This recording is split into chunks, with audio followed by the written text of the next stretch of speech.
की सबसे पहली और बड़ी खबर, झारखंड के खिलाड़ी ईशान किशन पर हुई पैसों की बारिश। झारखंड के खिलाड़ी ईशान किशन पर आईपीएल ऑक्शन 2022 अच्छी बोली लगी है। मुंबई इंडियन ने ईशान किशन को 15.25 करोड़ में खरीदा है। ईशान किशन के लिए मुंबई ने अपनी पर्स खोली है। मुंबई इंडियन टीम ने उन पर 15.25 करोड़ रुपए बरसाए। ईशान ने श्रेयस अय्यर को भी पीछे छोड़ दिया है। श्रेयस अय्यर 12.50 में बिके हैं। ईशान किशन के लिए मुंबई और पंजाब आमने सामने रहे।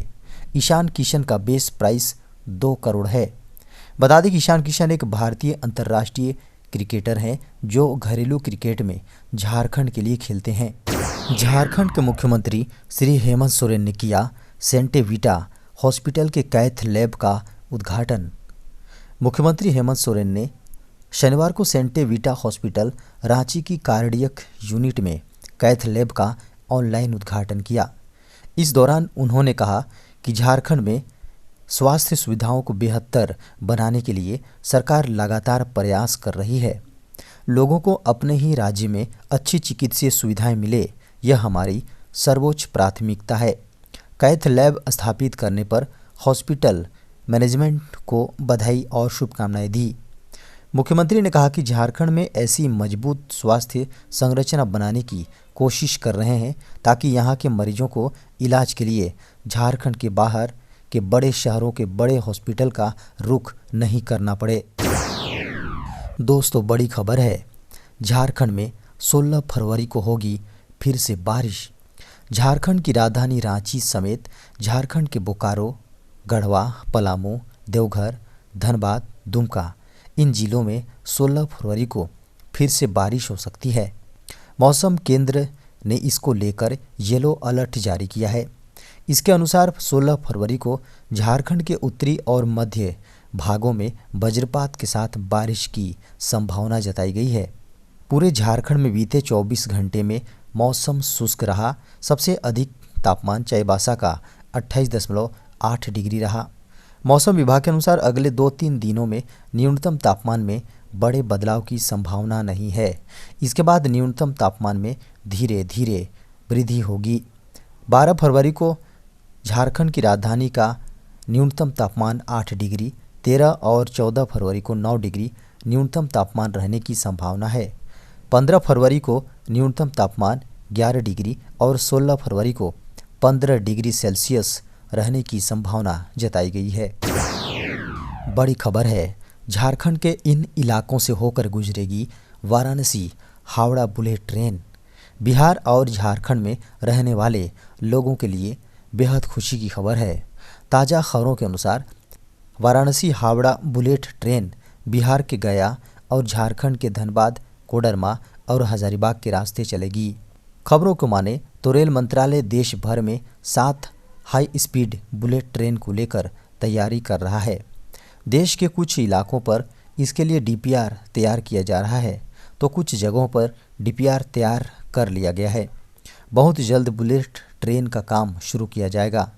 बता दें कि देश में दिल्ली वाराणसी, मुंबई नागपुर, दिल्ली अहमदाबाद, मुंबई हैदराबाद, चेन्नई बेंगलुरु, मैसूर, वाराणसी हावड़ा और दिल्ली अमृतसर के बीच बुलेट ट्रेन के लिए सर्वेक्षण के आदेश दे दिए गए हैं।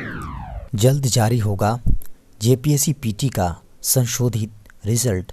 7वीं से 10वीं जेपीएससी की पीटी एग्ज़ाम का संशोधित रिजल्ट जारी किया जाएगा। जेपीएससी ने संशोधित रिजल्ट जारी करने के लिए हाईकोर्ट से अनुमति मांगी है और इस आशय का शपथ पत्र भी दाखिल किया गया है। हाईकोर्ट में इस मामले पर 15 फरवरी को सुनवाई होगी। प्रारंभिक परीक्षा के पूर्व में जारी रिजल्ट में गड़बड़ी का आरोप लगाते हुए हाईकोर्ट में याचिका दायर की गई थी। अदालत से रिजल्ट रद्द कर संशोधित रिजल्ट जारी करने और मेंस एग्जाम पर रोक लगाने का अनुरोध किया गया था। इस याचिका पर सुनवाई करते हुए कोर्ट ने जेपीएससी से जवाब मांगा था। 25 जनवरी को जेपीएससी ने शपथ पत्र दाखिल कर पीटी परिणाम में गड़बड़ी की बात स्वीकार की थी और 3 सप्ताह में संशोधित रिजल्ट निकालने की बात कही थी। आयोग ने 28 जनवरी से होने वाली मुख्य परीक्षा भी स्थगित कर दी थी। इसके बाद हाईकोर्ट ने 15 फरवरी को सुनवाई निर्धारित की थी। दोस्तों, बड़ी खबर है, संबलपुर से रांची तक बनेगा ग्रीनफील्ड एक्सप्रेस वे। केंद्र सरकार देश भर में एक्सप्रेस वे का जाल बिछा रही है।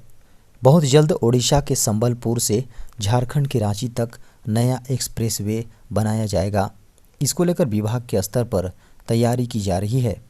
खबरों को माने तो भारतमाला प्रोजेक्ट के तहत संबलपुर से रांची तक ग्रीनफील्ड एक्सप्रेस वे का निर्माण किया जाएगा। यह झारखंड का पहला एक्सप्रेस वे होगा जिसकी लंबाई 146.2 किलोमीटर होगी। इससे यहाँ के लोगों को काफ़ी फायदा होगा। वहीं भारतमाला प्रोजेक्ट के तहत छत्तीसगढ़ के रायपुर से गुमला रांची होते हुए धनबाद तक एक्सप्रेस वे का निर्माण किया जाएगा। इस एक्सप्रेस वे की लंबाई लगभग 700 किलोमीटर की होगी। इसके निर्माण के लिए डीपीआर तैयार किया जा रहा है। झारखंड के एक्साइज कांस्टेबल के पदों पर निकली बम्पर भर्ती। झारखंड एक्साइज विभाग में नौकरी की तलाश कर रहे युवाओं के लिए अच्छी खबर है। इसके लिए झारखंड कर्मचारी चयन आयोग ने एक्साइज कांस्टेबल के पदों पर भर्ती के लिए वैकेंसी निकाली है। इच्छुक एवं योग्य उम्मीदवार जो इन पदों के लिए आवेदन करना चाहते हैं वे जेएसएससी की आधिकारिक वेबसाइट jssc.nic.in पर जाकर ऑनलाइन आवेदन कर सकते हैं। इन पदों के लिए आवेदन प्रक्रिया 26 फरवरी से शुरू होगी। इसके अलावा उम्मीदवार सीधे लिंक www.jssc.nic.in/ पर क्लिक करके भी इन पदों के लिए आवेदन कर सकते हैं। बता दें कि उम्मीदवार को किसी भी मान्यता प्राप्त बोर्ड से कक्षा 10वीं उत्तीर्ण होना आवश्यक है। उम्मीदवारों की आयु सीमा 18 वर्ष से 30 वर्ष के बीच होनी चाहिए। इसके लिए झारखंड के SC/ST उम्मीदवारों को 50 रुपये के शुल्क लिए जाएंगे और सामान्य वर्ग को 100 रुपये के शुल्क चुकाने होंगे।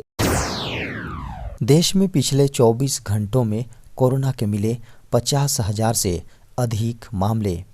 देश में पिछले 24 घंटे में कोरोना वायरस के 50,407 नए मामले सामने आए हैं और 804 लोगों की मौत हो गई।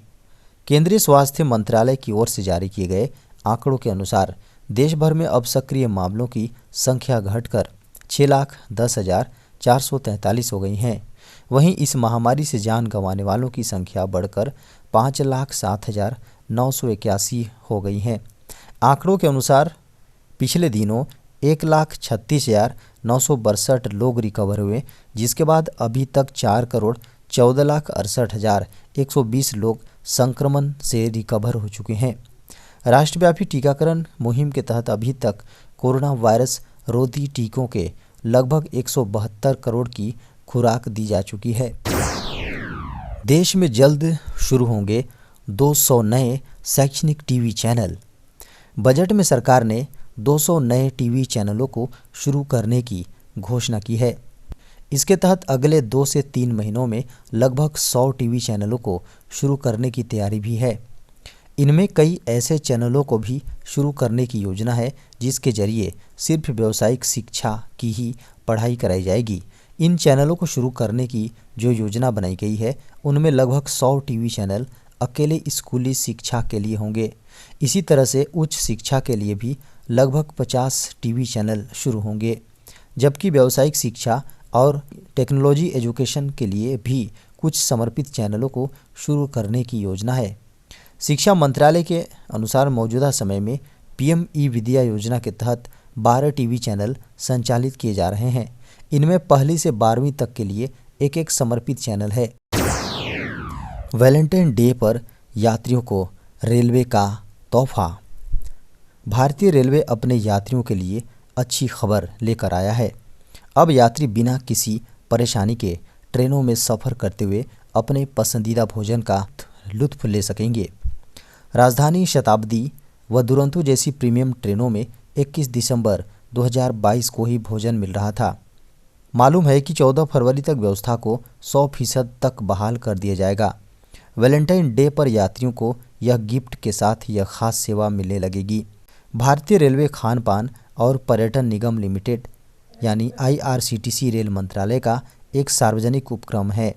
कोरोना महामारी के कारण हर कोई परेशान हो गया था। ट्रेनों का परिचालन रोक दिया गया था। स्टेशनों व ट्रेनों में सन्नाटा छाया रहा। लगभग 1 साल के बाद ट्रेनों का संचालन शुरू हुआ, लेकिन नियमों का पालन करते हुए यात्रा कराया जा रहा था। गत वर्ष 21 दिसंबर से ही लगभग 30% और 22 जनवरी 2021 तक 80% पके हुए भोजन की सेवा यात्रियों को मिलने लगी। 14 फरवरी तक 100% कर लिया जाएगा। ट्रेनों में सफ़र करने वाले यात्रियों को अब भोजन के लिए परेशानी उठाना नहीं पड़ेगा। ड्राइविंग करते समय फ़ोन पर बात करना नहीं होगा अपराध। केंद्रीय सड़क परिवहन एवं राजमार्ग मंत्री नितिन गडकरी ने कहा है कि देश में गाड़ी चलाते समय फ़ोन पर बात करना अब अपराध नहीं होगा।